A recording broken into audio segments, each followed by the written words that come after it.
పరిశుద్ధుడా మహోన్నతుడా గొప్ప తండ్రి, ప్రారంభ పలుకులుగా నీ కుమారుని ద్వారా చక్కని విషయాలు, వంశావళుల గురించి, తరాల గురించి, తరాల పట్ల నీకున్న తలంపులు, ఆలోచనల గురించి చక్కని విషయాలు నీ కుమారుని ద్వారా సూటిగా మాతో, మా అందరితో మీరు మాట్లాడినందుకు నీకే మహిమ చెల్లిస్తున్నాను తండ్రి.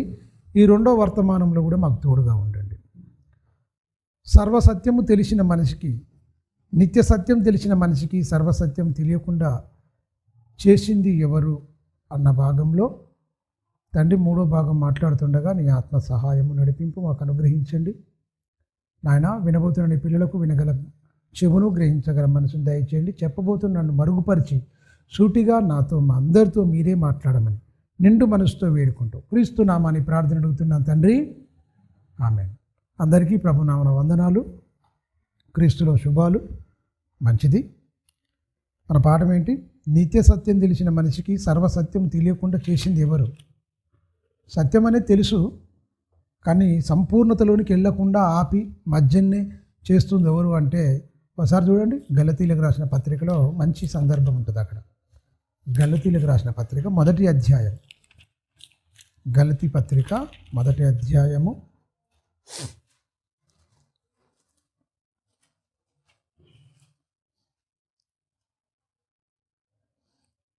'మీరు గమనించండి ఎప్పుడు వచ్చాయి ఏంటి అన్న దాని మీద మన గలతీకి అపోస్తులైన పౌలు గారు రాస్తూ ఒక మంచి మాట చెప్తుండే. 6వ వచనం, క్రీస్తు కృపను బట్టి మిమ్మును పిలిచిన వారిని విడిచి. ఏంటంటే ఎవరు పిలిచారండి? అపోస్తులు క్రీస్తు వాక్యాన్ని ప్రకటించారు. క్రీస్తును కృపను బట్టి మిమ్మల్ని పిలిచాడు. పిలిచినవాడు దేవుడు పిలుచుకున్నాడు మిమ్మల్ని అందరినీ క్రీస్తు శిలువ యాగం వల్ల. ఎందుకంటే మధ్యన గోడను పడగొట్టేసిండు, ఉభయులను ఏకం చేసినని ఉంటుంది. విధురూపకమైన ధర్మశాస్త్రం గల దాన్ని తన శరీరం అందు కొట్టివేసే మనకు ఈ లోకంలో ఏంటి? దేవుడు లేని వారం, నిరీక్షణ లేని వారం, దేవుడు లేని వారం, అన్యజనులమై ఉన్నప్పుడు మనకేం లేదు కదండి. మరి సున్నతి గల వారితో సహపౌరులుగా చేయడానికి ఏం చేసిండు? యేసుక్రీస్తు వచ్చిండు. తన నిత్య సంకల్పం ద్వారా మనందరినీ చేశాడు. అయితే క్రీస్తు పిలుచుకున్నాడు. క్రీస్తు కృపను బట్టి మిమ్మల్ని పిలిచిన వారిని విడిచి భిన్నమైన సువార్త తట్టుకు మీరు ఇంత త్వరగా తిరిగిపోవుట చూడగా నాకు ఆశ్చర్యమగుచున్నది అంటుండు. అంటే ఎప్పుడు వచ్చిందట? సత్యం అనేది తెలుసు, ఇంకా లోతుగా తెలియకుండా సర్వసత్యం అంటే వాక్య ప్రకారంగా బతకకుండా. సత్యం తెలిస్తే సరిపోద్దా, లేకపోతే వాక్యాన్ని అనుసరించి బతికితే సరిపోద్దా? ఏది దేవుడు ఇష్టపడతాడు? సత్యం తెలుసుకుంటే దేవుడు ఏమి సంతోషించాడు? సత్య ప్రకారంగా బ్రతికితే సంతోషిస్తాడు, అంతే కదా. శాస్త్రులకు, పరిచయులకు ధర్మశాస్త్రం ఉంది, ఏమి లాభం? శాస్త్రులకు, పరిచయులకు, ధర్మశాస్త్ర ఉపదేశకులని ఉండగోరిన వారు ఏం చేసిరాలు? యేసు వస్తాడు, యేసు ప్రాణం పెట్టాలి, ఇవన్నీ ఎన్నో ప్రవచనాలను ఎంతోమంది ప్రవక్తలు ప్రవచించారు యేసుక్రీస్తు గురించి. ఒక్కరైనా సరే క్రీస్తు గురించి ఆలోచించిరా? అంటే వాళ్ళు ఏంటి? చెవులుండి వినలేని వారు, కళ్ళుండి చూడలేని గుడ్డోళ్ళు అయిపోయారు. ఎవరు? పూర్వీకులు, ప్రవక్తలు అనేవాళ్ళు. అంటే వాళ్ళ నుంచి వచ్చిన సంక్రమించిన నిజాయితీగా ఉన్న వాళ్ళు ఉన్నారు. అప్పటి నుంచెల్లే దొంగ ప్రవక్తలు ఉన్నారు. మీరు గమనించండి, ప్రవక్త అంటే దొంగ ప్రవక్తలు అప్పుడే దింపేసింది. నకిలీ అంటే ఒక స్వచ్ఛమైన వాక్యం ఉంటే ఆ వాక్యాన్ని కలిపి చెరిపే వాళ్ళు అప్పటి నుంచెల్లి ఉన్నారని మనం గమనించాలి. అయితే పౌలు గారు యేసుక్రీస్తు వెళ్ళిపోయిన తర్వాత కొద్ది దినములోనే, ఇది మొదటి 100 ఏళ్లలో రాయబడుతుంది, మొదటి 100 ఏళ్లలోనే రాయబడుతున్న మాటలు. క్రీస్తు శకం మరి 60-25లో రాయబడుతున్న మాటలు గలతీలకు రాస్తూ చెప్తున్నాడు మంచిగా. భిన్నమైన సువార్తకు మీరు ఇంత త్వరగా తిరిగిపోవటం చూడగా నాకు ఆశ్చర్యమవుతున్నది. అది మరి యొక్క సువార్త కాదు కానీ. అంటే ఏంటి? అది ఒక మరి సువార్త కాదంటే ఇదే బైబిల్ తీసుకొని వస్తాడు, ఇదే బైబిల్ తీసుకొని వస్తాడు. ఇళ్ళ నుంచే నీకు అసత్యాలు, భిన్నమైన బోధిస్తారు అని ఎవరు చెప్తున్నారు? పౌలు గారిలో ఎవరున్నారు? పరిశుద్ధాత్ముడు. రాయబడ్డది మొత్తం పరిశుద్ధాత్మ ద్వారానే. చెప్పింది అయినా చెప్పించింది ఎవరు? చెప్పింది పౌలే, రాసింది పౌలే, రాయించింది చెప్పించింది ఎవరు? పరిశుద్ధాత్ముడు. అవునా? పరిశుద్ధాత్ముడు ఏమని చెప్తాడు? క్రీస్తును సువార్తను చెరపగోరేవాళ్ళు. మీరు గమనించండి, ఈ సువార్తను ఏం చెప్తున్నాడు? మీరు క్రీస్తు సువార్తను చెరపగోరేవారు కొందరున్నారట. అది మరి యొక్క సువార్త కాదు కానీ క్రీస్తును సువార్తను చెరపగోరే కొందరు ఉన్నారు. మిమ్మును కలవరపరుచు కొందరు ఉన్నారు. మిమ్మల్ని ఏం చేస్తారు? చెరపగోరుతున్నారు. మిమ్మల్ని ఏం చేస్తారు? కలవరపరుస్తున్నారు. ఆ కలవరపరిచే వాళ్ళు ఎందురు? కొందరు అనేది ఉన్నారు, కొంతమంది ఉన్నారు అని చెప్తున్నాడు. కొందరున్నారు, కొందరు, ఒక్కరు కాదు. నిన్న మనం చదువుకున్నట్టు లోకంలో దొంగలందరూ బయలుదేరిపోయారు. మనలో నుండే బయలుదేరాడు. మనం చదువుకున్నాం కానీ మనలో నుండే బయలుదేరుతారు. 2 పేతురు 2వ అధ్యాయంలో మొదటి నుంచి చదివితే అదే క్రీస్తును మొత్తం వాక్యాన్ని క్రీస్తునే ఏం చేసిరు? వాళ్ళు విసర్జించి పక్కకి వెళ్ళిపోయారట. అంటే ఇంత అద్భుతాలు, సూచక్రియలు, మహత్కార్యములు చేస్తూ చచ్చిపోయిన వారిని లేపుతున్న అపోస్తుల కాలములోనే భిన్నమైన సువార్త వచ్చిందంటే ఎంత జాగ్రత్తగా ఉండాలి మనం? సత్యానికి స్తంభాలుగా ఎవరు ఉన్నారండి? అపోస్తులు ఉన్నారు.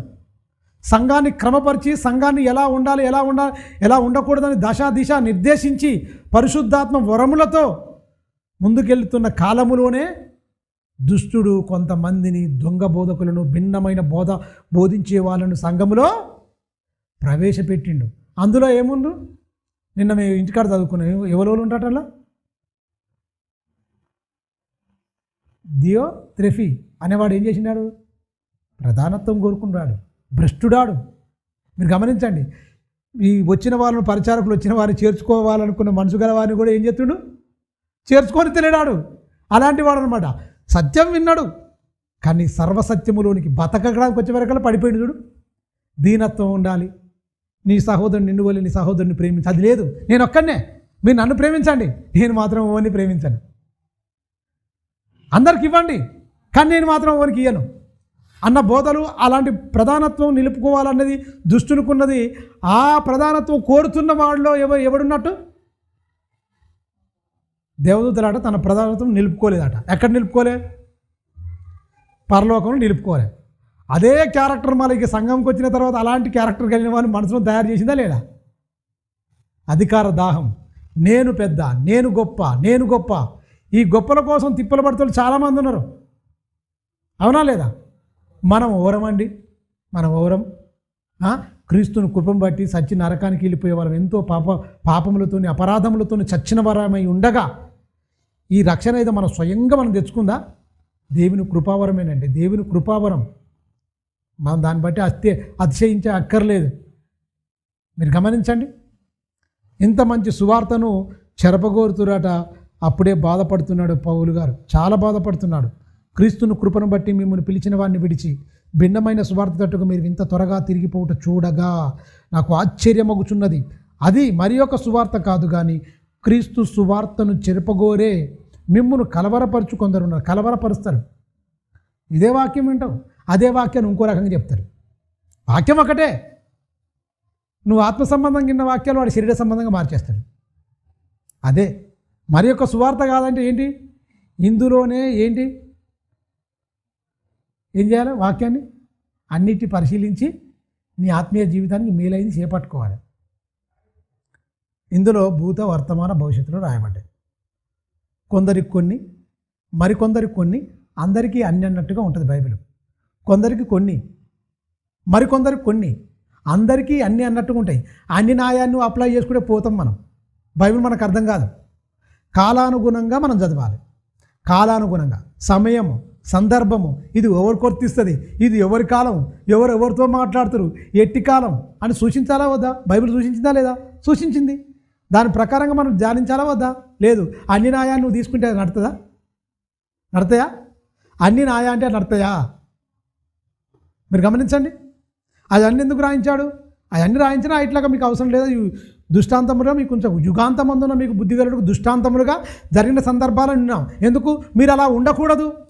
అలా ఉండి వాళ్ళు నాశనం అయిపోయారు. నా కోపానికి, నా ఉగ్రతకు బలైపోయారు, వాళ్ళు నాశనం చేసిన. అది ఎందుకు రాయబడ్డది అంటే నువ్వు ఒళ్ళు దగ్గర పెట్టుకొని బతకాలని.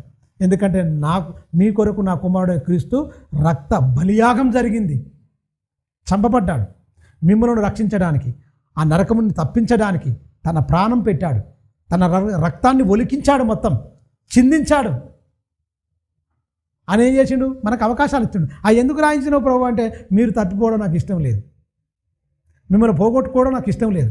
ఎందుకంటే మిమ్మల్ని విడవబెట్టి కొని నా సొత్తుగా నా ప్రజగా మార్చేస్తే మీరు దుష్టుని ప్రజగా మారిపోతే ఎట్లా? నా ప్రజగా నా సొత్తుగా మార్చిండు ఎవరు? యేసుక్రీస్తు మార్చిండు బలియాగం.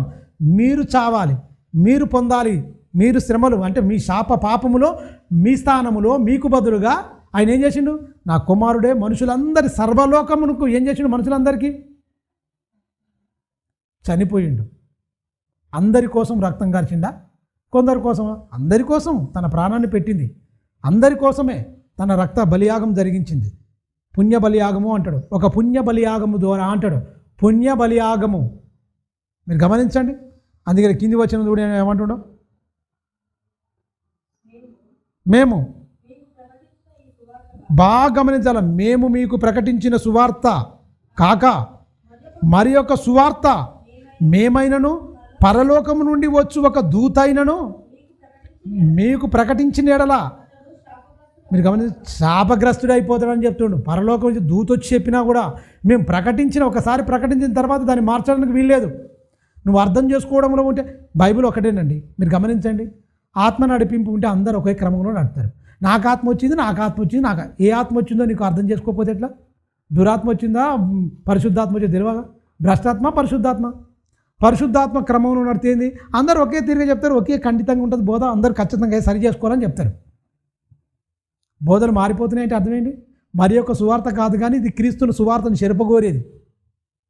చెరపగోరుతారు. అంటే ఏంటి?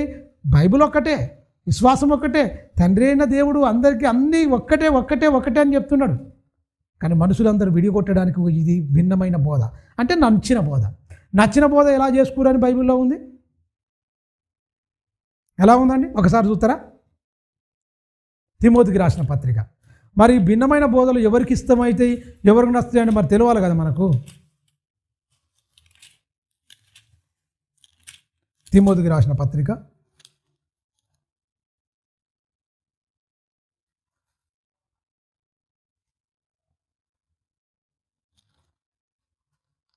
2 తిమోతి 4వ అధ్యాయం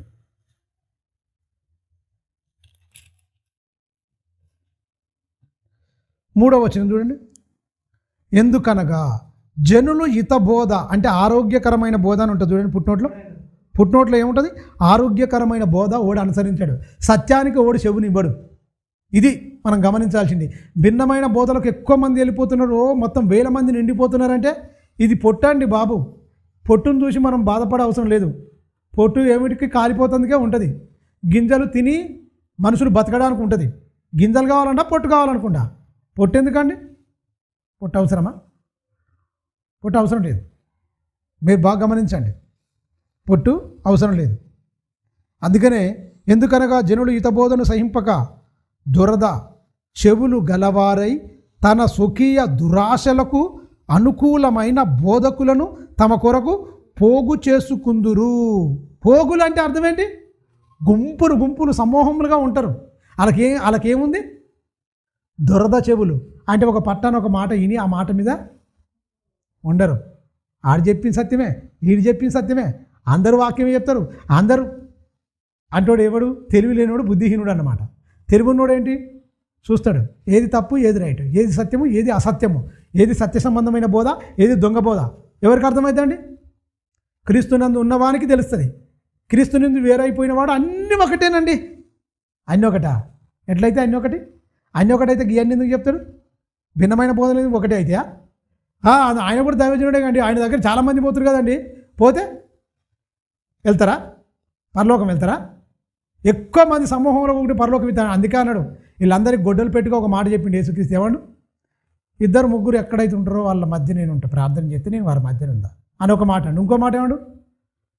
చిన్న మంద భయపడకు. నువ్వు చిన్న మందవే, నీకు ఉన్నది కొంచెమే, చిన్నదానివే, నువ్వే ఉంటావు నా దగ్గర. ఈ గుంపులు ఈ బ్యాచ్ అంతా నాది కాదు. ఎందుకంటే ఇది వినదు, మెడవంగంది. ఇది చాలా డేంజర్ అన్నమాట. దురాశలు కలిగి ఉంటారు వీళ్ళందరూ. ఆశలు తీర్చమనే నా దగ్గరకు వస్తారు. బతుకుతాం నాయన, నా ఆత్మను రక్షించుకుంటాను ఎవరు రాడు. ఈ సమూహంలో ఉన్న వాళ్ళు ఏంది? ఆత్మ రక్షించుకుంటూ వస్తారా? శరీరాన్ని సుఖపెట్టుకుంటానికి వస్తారు. శరీర ఆశలు కోరికలు తీర్చుకోవడానికి, నా కోరికలు తీర్చు ప్రభువా అనినే వస్తారు. వీళ్ళు నాకు సంబంధులు కాదు, నా సంబంధులు కాదు. అందుకనే ఆరోగ్యకరమైన బోధ అని ఉంటుంది. ఆరోగ్యకరమైన బోధను వీళ్ళు అనుసరించరట. మీరు గమనించండి. సత్యమునకు చెవునివ్వక ఏంటి కథలు కావాలి, స్టోరీలు అన్నమాట. ఎక్కడో స్టోరీలు విన్నాయి, కథలు, మట్టి మెదల్లో పుట్టిన కథలు చెప్తే అబ్బా అయ్యగారు మస్తు చెప్పిండు అంటారు. ఏంటి లోకం బైబిల్లో లేని అవతలి మొత్తం వేరే మొత్తం ఏదన్నా ఒక సినిమాటిక్గా చెప్పారు అనుకోండి, స్టోరీగా బాగా వింటారు. మీరు గమనించండి, పెద్ద పెద్ద సెలబ్రిటీ అనే వాళ్ళు ఏంటి వాక్యం తక్కువ స్టోరీలు ఎక్కువ చెప్తారు. వాక్యం తక్కువ స్టోరీలు మొత్తం ఎక్కువ చెప్తారు. మొత్తం అక్కడ ఆ దేశంలో ఆడు బతికిండు, వీడు లేచిండు. మీరు చూస్తురా, కడుపులంగా కోళ్ళు వెళ్ళిపోతాయా అండి? కడుపులంగా పాములు వెళ్ళిపోతాయా? కాలు ఇంతలా వాసింది టచ్ అని ప్రార్థన చేస్తున్నా కానీ మొత్తం కోళ్ళు టకా టకా టకా వెళ్ళిపోతుంది. ఈ తొడలో నుంచి వెళ్ళిన చూసిరా మీరు? తొడలో నుంచి వెళ్ళిపోతున్నాయి అట. వెళ్ళిపోతాయా అండి? పాములు నోట్లో నుంచి పడతాయా అండి? పాములు ఎందుకు ఉంటాయండి నోట్లో? కోళ్ళు ఎందుకు ఉంటాయండి తొడలో? ఏంటి దౌర్భాగ్యం? చెయ్యి ఇంతలా వాసింది, ఇలా పెట్టిండు మొత్తం చెయ్యి, అందులో నుంచి ఇంతలా ఉబ్బింది, మొత్తం టకా టకా టకా కోళ్ళు వెళ్ళిపోతున్నాయి. కోళ్ళు అలా ఉంటాయా అండి? ఏంది మాయా? ఆడికి పోయి మొత్తం జనులందరూ ఇది మీరు గమనించి కోళ్ళు వెళ్ళిపోతున్నాయి. నిజం మీకు చూపిస్తా. ఈ కోళ్ళు అనేది తొడలో నుంచి వెళ్ళిపోతున్నాయి, చేయిలో నుంచి వెళ్ళిపోతున్నాయి. ఇంతలా ఉబ్బింది తొడ మొత్తం, అందులో నుంచి కోళ్ళు ఒక బెల్లుగంక పలిగిపోతే అందులో టపా టపా వచ్చినట్టు ఉరికొస్తున్నాయి కోళ్ళు. భిన్నమైన బోధ అది కావాలి. ప్రార్థన చేయగానే కథం వెంబటే పాములు పడిపోతున్నాయి, మొత్తం పెద్ద పెద్ద పాములు. కడుపులో పాములు ఉంటాయా అండి? ఉంటాయా? అపోస్తులు ఎలగొట్టలేదు, పాములు ఏం చేయలేదు. వీళ్ళు అపోస్తుల కంటే గొప్పోళ్ళు వీళ్ళు మరి, అంతేనా? అవి చూస్తే పిచ్చకపోద్ది, ఏందిరా ఇట్లా చేస్తున్నారు ఏందా కదా. భిన్నమైన బోధకులు, దొంగ బోధకులు అంటే అదే. మీరు గమనించండి, కడుపులో నుంచి కూడా వస్తున్నాయి అన్నీ. ఇట్లా బిల్లుల్లాగా ఉంటుంది, కడుపు కూడా ఇలా ఉండి మరి ఆ కోళ్ళే కనిపిస్తున్నాయి కానీ కడుపులో ఉన్న పేగులు కింద బయటకు వస్తలేవేంది? రావాలి కదా. ఏంది మాయదారి పనులు అంటే? వాక్యాన్ని అడ్డు పెట్టుకొని దురదశపులు గలవారై సత్యమునకు చెవినివ్వక కల్పించే కథలు అంటే మట్టి మెదడులో పుట్టినవి. కథలు అన్న వర్గాలు ఏంటంటే మనిషి ఊహల్లో పుట్టినవి. దానికి మొదలుండదు, కొసుండదు. సీరియల్ కూడా మొదలుండదు, కొసుండదు. 300 ఎపిసోడ్లు 1000 ఎపిసోడ్ల దాకా తీసుకుంటూ వెళ్ళిపోతూనే ఉంటాడు వాడు. రాస్తూనే ఉంటాడు, చేస్తూనే ఉంటాడు, జరుగుతూనే ఉంటాయి ఎపిసోడ్లుగా. బైబిల్ ఏమన్నా కథల పుస్తకమా అండి? ప్రపంచ చరిత్ర మొత్తం ఇమిడి ఉంది మొత్తం బైబిల్లో. తెలుసా? 4 సామ్రాజ్యాలు భూమిని పరిపాలించినాయి. మన అంటే ఈ మొత్తం ప్రపంచాన్ని పరిపాలించింది మనుషులందరినీ. 4 సామ్రాజ్యాలు ఉన్నాయి. బబులోను సామ్రాజ్యం మీరు గమనించండి, మాదియా సామ్రాజ్యం, పాలస్తీక సామ్రాజ్యం, గ్రీకు సామ్రాజ్యం. 4 సామ్రాజ్యాలు. ఈ 4 సామ్రాజ్యాలు బలమైన సామ్రాజ్యాలుగా ప్రపంచాన్ని వెళ్ళింది. ఆ 4 సామ్రాజ్యాలు పరిపాలిస్తున్నాయని దానియేలు గారికి చెప్పిండా లేదా? ఈ 4 సామ్రాజ్యాలు మొత్తం ఒక లోహం గురించి చెప్తాడు. తల బంగారం, ఇక్కడ ఈ రుద్రం మొత్తం ఇత్తడి, ఇక్కడ కిందికి మట్టి, ఇనుము, ఇవన్నీ మొత్తం చెప్తాడు. ఆ లోహం మొత్తం 4 లోహాలు చెప్తాడు. 4 సామ్రాజ్యాలను సూచిస్తుంది. లాస్ట్ చిట్ట చివరింది రోమా పర్వతం చాలా కఠినంగా ఉన్నది. ఇక ఒక రాజ్యం ఉంటుంది, దానికి అంతం ఉండదు. ఇక ఈ రాజ్యాలకు అంతం ఉంటుంది, ఇవన్నిటి సృష్టి పలుకుతుంది. కానీ ఒక రాజ్యం ఉంటుంది, చేతి సహాయం లేకుండా చిన్న రాయి తీయబడుతుంది. అది పాదములు పడుతుంది, అది దంచి కళ్ళములో పొట్టులాగా ఎగిరిపోయిందట. అది పరలోకమందు దేవుడు ఒక రాజ్యమును స్థాపించును, ఆ రాజ్యమునకు ఎల్లలు లేవు. ఆ రాజ్యం అది పొందిన వారికే కానీ మరి ఎవరికి దక్కదు అంటాడు. ఆ రాజ్యం అందరికి కాదు, కొందరికే. మనం క్రీస్తు సామ్రాజ్యంలో ఉన్నాం. ఈ సామ్రాజ్యంలో ఉన్నంత నీతి ఎక్కడ ఉండదు. ఆ సామ్రాజ్యంలో హత్యలు ఉంటాయి, దొంగతనాలు ఉంటాయి, మోసాలు ఉంటాయి, కపటము, నయవంచన అన్నీ ఉంటాయి లోక సంబంధమైన రాజ్యాల్లో. ఇక్కడ కేవలం ప్రేమ, సమాధానం, నీతి, యథార్థత, మంచితనము, ప్రేమకు పరిపూర్ణమైన నిలువెత్తు నిదర్శనం సంఘమే క్రీస్తు. గమనించండి, క్రీస్తు స్థాపించిన సంఘం. ఇందులో కూడా కులాలు వచ్చినాయి, ఇందులో కూడా మతాలు వచ్చినాయి, ఇందులో కూడా దురాశలు వచ్చినాయి, ఇందులో కూడా భ్రష్టులు వచ్చారు. ఆస్తులను వద్దంటారు, ఆస్తులను ప్రేమిస్తారు. ఆస్తులు వద్దంటారు, ఆస్తులు కొనిపెడతారు మొత్తం భయంకరంగా. నాకేం వద్దంటారు, అన్ని కావాలని. అంటే దొంగ బోధకులు చెప్తున్నాను నేను. ఎలా బోధలు ఏం చేస్తారంటే కథం మనకేముంది, ఆవిరి వంటి జీవితం, పువ్వు లాంటి జీవితం అంటారు. పువ్వే కదా మరి, ఎండిపోతుంది, రాలిపోతుంది. ఆ పువ్వుకి ఎందుకు ఇవన్నీ? ఆవిరి అంటాం, కానీ ప్లాట్లు ఎక్కడున్నాయి, తక్కువనే చూద్దాం, పైసలు పెడదాం. మీరు గమనించండి, ఇవన్నీ ఎవరి సమ్ము? నువ్వేం కష్టపడి సంపాదించినవా? ఒకవేళ డబ్బులు వచ్చినాయి అనుకోండి, సంఘానికి డబ్బులు వచ్చినాయి అనుకోండి, సంఘ క్షేమాభివృద్ధి గురించి, బలహీనులైన వారికి బలపరచడానికి, అందరినీ ఆదరించడానికి ధనం మొత్తం పనిచేసారు. పాత నిబంధనలో మీరు చూడండి, దేవుని మందిరంలో ఆహారం ఉండునట్టు బీదలకు అనేకులకు అన్నం పెట్టింది మొత్తం. వాళ్ళు కోటీశ్వరులు కాలే, లేవీలు. ఎవడు సంపాదించుకోవాలి మీరు గమనించండి. ఆయనకి విత్తనాలు వేసుకుంటాను, పొలం లేదు, జాగలేదు, నేనే స్వాస్థ్యంగా ఉంటా మీకు అని చెప్పేసిండు దేవుడు. మీరు గమనించండి, చెప్పేసిండు. ఇప్పుడు మనల్ని అందరినీ ఏం చేసిండు? అప్పుడు పురుషులను మాత్రం ఉంచుకు న్యాయాధిపతిగా వాళ్ళ దెబోరా ఉన్నా, ప్రవక్తినిగా వీళ్ళున్నా కూడా అధికారం మొత్తం ప్రవక్తలకు వీళ్ళకి ఇచ్చిండు చాలా గొప్పగా.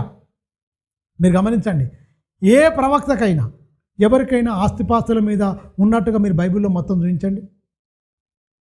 ఉండరా? ఏ ప్రవక్తకైనా. అపోస్తులలో యేసుక్రీస్తు ఇక ఆయనకు అసలు తలవాల్చుకోవడం స్థలమే లేదు అంటాడు ఆయన, మహానుభావుడు. నక్కలకు బొరియలు ఉన్నాయి, ఆకాశ పక్షులకు గుళ్ళు ఉన్నాయి, కానీ మనిషి కుమారుడు తలవాల్చుకున్నట్టుకు స్థలమే లేదని ఆయన చెప్తే, నాకు స్థలాలు కావాలి, దేవుడు ఇచ్చి అనుగ్రహించిండు బ్రదర్ అంటే. దేవుడు అనుగ్రహించిండా? ఎంతమంది నూర్లు కొట్టినావో, ఎంతమంది కడుపులు కొట్టినావో. దొంగ వచ్చిందంటే న్యాయబద్ధంగా ఉంటే పర్లేదు, కానీ ఎక్కడ న్యాయబద్ధంగా ఉంటుంది? సామ్రాజ్యాలు నిర్మించుకుంటారు మొత్తం.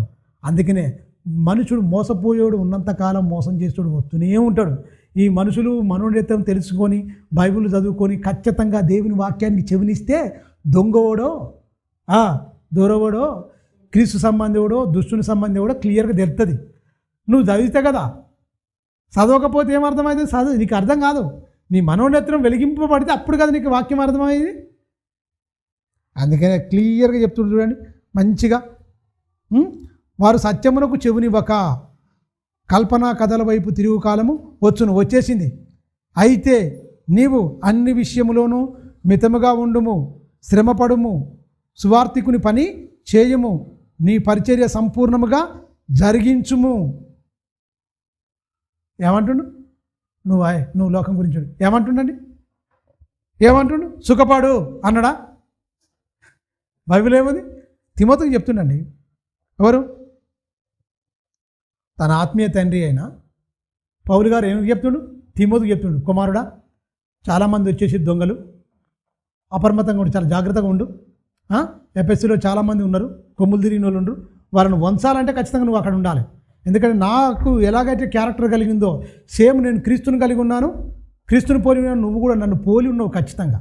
అందు గురించి ఎవరినైనా ఎదిరించడానికైనా, నువ్వు ఖచ్చితంగా మెప్పించడానికైనా, ఒప్పించడానికైనా, దేవుని జ్ఞానాన్ని అనర్గళంగా నువ్వు మాట్లాడకైనా ఆయన చాలా. ఎందుకంటే నువ్వు బాల్యం నుంచే లేఖనాలను ఎరిగినవాడు.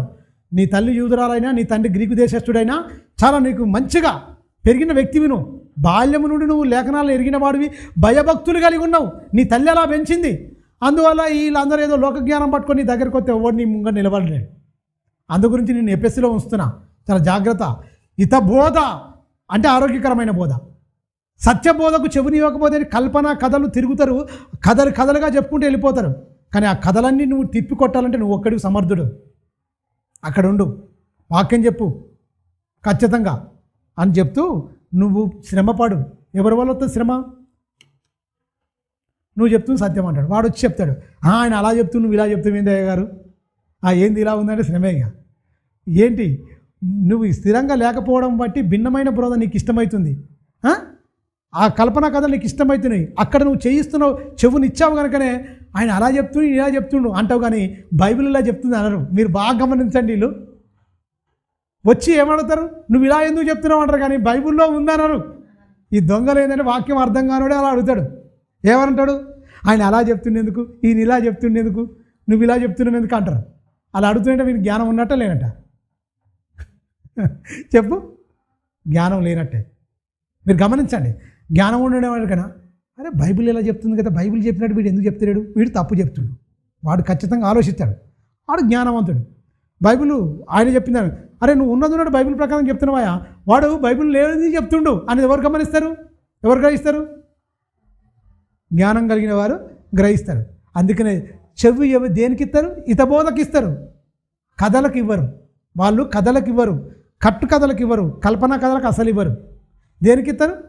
సత్యమునకు చెవి ఇచ్చేవారు ఉన్నారు, సత్యమునకు చెవును ఇవ్వని వారు ఉన్నారు.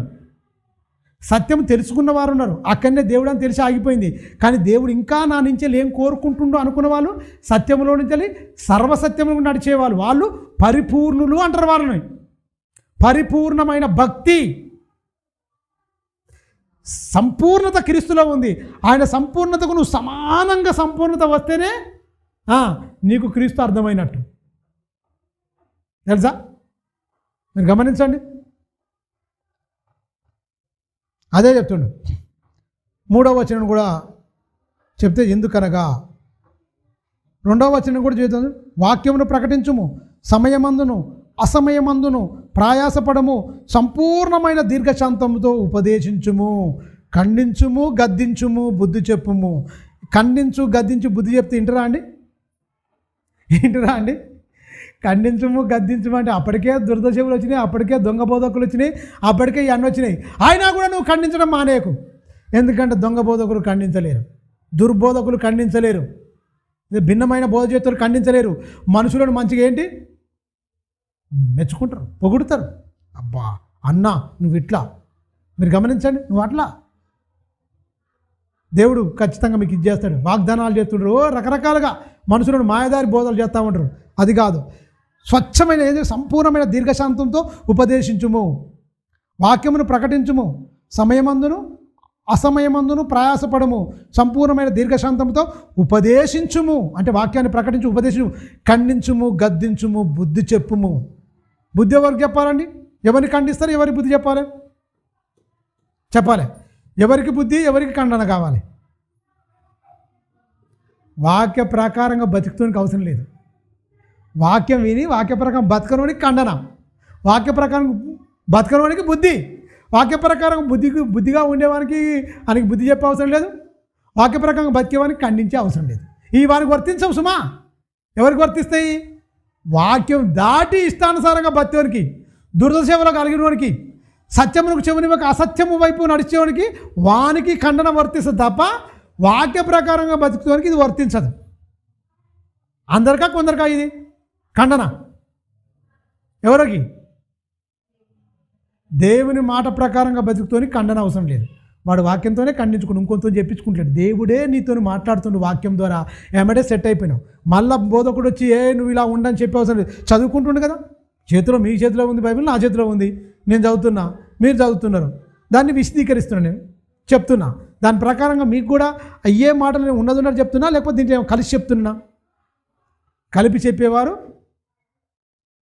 దొంగ బోధకులు. ఉన్నదున్నట్టు విడమర్చి ఖచ్చితంగా వాక్య సారాన్ని వెలికి తీసి చెప్పేవారు, ఎలా ఉండాలని చెప్పేవారు దేవుని సంబంధాలు. అంతే కదా. ప్రయాసపడమంటాడు. వాక్యమును ప్రకటించుము, సమయమందును అసమయమందును ప్రయాసపడము, సంపూర్ణమైన దీర్ఘశాంతం ఉండాలి. ఎదిరించే వాళ్ళు అనేకులు ఉంటారు, కానీ నువ్వు మాత్రం నీ సహనం కోల్పోవద్దు. నువ్వు సహనం కోల్పోతే వానికి నీకు తేడైంది నాయన. నువ్వు సంపూర్ణమైన దీర్ఘశాంతముతో ఉపదేశించుము. వాటిని రెచ్చగొడతారా? రెచ్చిపోకు, కూల్గా ఉండు. ఎందుకంటే ఏమంటారుగా, ఏమి లే నాకు ఎగిరెగిరి పడద్దనంటే కట్టుకొని పోతూనే ఉంటుంది. అన్నీ ఉన్నాయి అని ఉంటుందట, ఏమి లేనిది ఎగిరి పడుతుంది. ఈ జ్ఞానం లేనివాడే ఇది ఇట్లా. ఇప్పుడు సోషల్ మీడియాలో ఉన్న వాళ్ళందరూ జ్ఞానవంతులు అనుకుంటారా? బుద్ధిహీనులు. బైబిల్ను ప్రకటించకుండా కొంచెం ఆటంకం చేతులు కూడా వేయలే అని కోనుకో. నేను చెప్తా. ఎవరికి చెప్తారు? నీ ప్రవర్తనతో చెప్పు, నీ మంచి ప్రేమతోని తెలియజేయి. సువార్త ఎలా ప్రకటించాలి? సువార్త ఏంటి? మాటల్లోనే కానీ చేతల్లో వద్దా? దాన్ని ఏమంది బైబిల్? క్రియలు లేని విశ్వాసం చచ్చిపోయింది అన్నాడు, మృతము. మాటల్లో ఉన్నతంగా దేవుడు ప్రేమమయుడే, కరుణమయుడే. దేవుడు అన్నీ ఇస్తాడు, కరెక్టే ఇస్తాడు. అవి పొందుకోవాలంటే నువ్వు ఎలా బతకాలో చెప్పట్లేదు.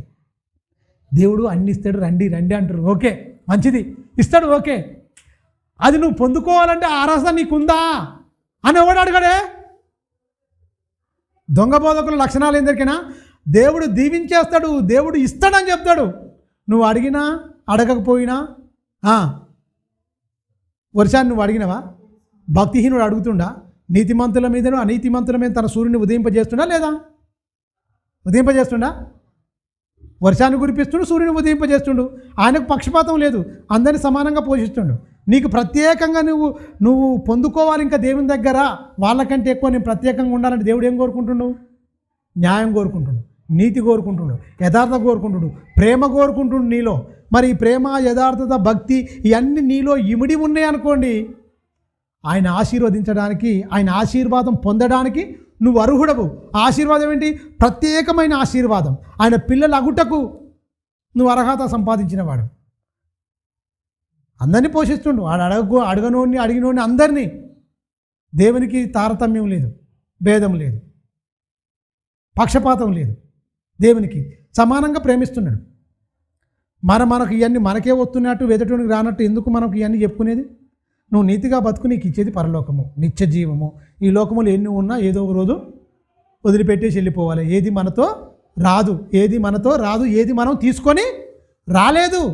కానీ ఒక వచ్చిన లోకం ఒకటి ఉంది, పర్మనెంటు, స్థిరమైన లోకము, నిత్యము ఉండే లోకము. ఈ లోకం ఉండదు.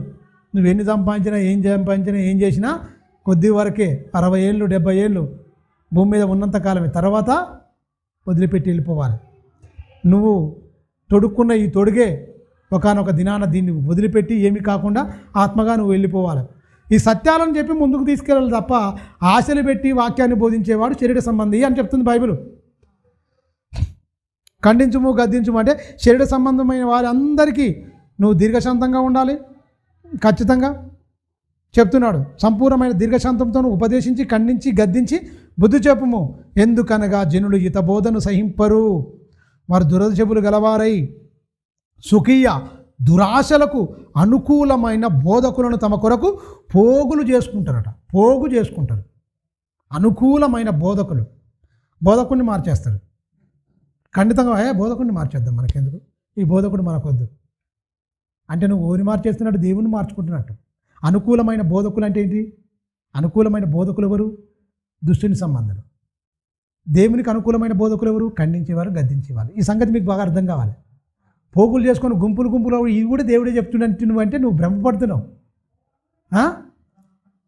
మీరు గమనించండి, దయ్యముల బోధయందును, భ్రమపరిచే ఆత్మలయందును, దయ్యముల బోధయందును లక్ష్యముంచారు.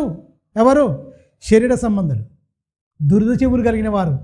దయ్యముల బోధ అంటే ఇష్టం, భ్రమపరిచే ఆత్మ అంటే ఇంకా ఇష్టం. మీరు గమనించండి, అవి బాగా ఇలాంటి కల్పన కథలు చెప్తే అబ్బా సాక్ష్యం ఎంత గొప్పగా ఉంది. నీ సాక్ష్యం విని ఓడి మారుతాడు. ఎవరు సాక్ష్యం కావాలి? క్రీస్తు సాక్ష్యం కావాలి. సాక్షులుగా ఎవరి నుంచి ఉండి? దేవుడు అపోస్తుల నుంచి ఉండి, క్రీస్తు బలియాగం గురించి. మనం కూడా ఏమైనాడు? భూతిగంతం వరకు సాక్షిగా. ఏంటి? క్రీస్తులో ఉన్న గుణగణాలు నీలో ఉంటే నువ్వు సాక్షి అవుతావు. క్రీస్తులో ఉన్న గుణాలు ఒక్కట్లేవు, అయినా నేను క్రీస్తుకు సాక్షిని. ఎవరు చెప్పిండు నీకు? ఎవరు చెప్పిండు? వాళ్ళు కళ్ళారా చూసిరు, చేతులతో తాకిరు, అన్ని చూసిరు. ఎవరు? అపోస్తులు. వాళ్ళు సిలువకు సాక్షులు. మీరు గమనించండి, వేజపడుతుండగా చూసిన వాళ్ళు, పక్కకున్న వాళ్ళు. నువ్వేమై ఉండాలి?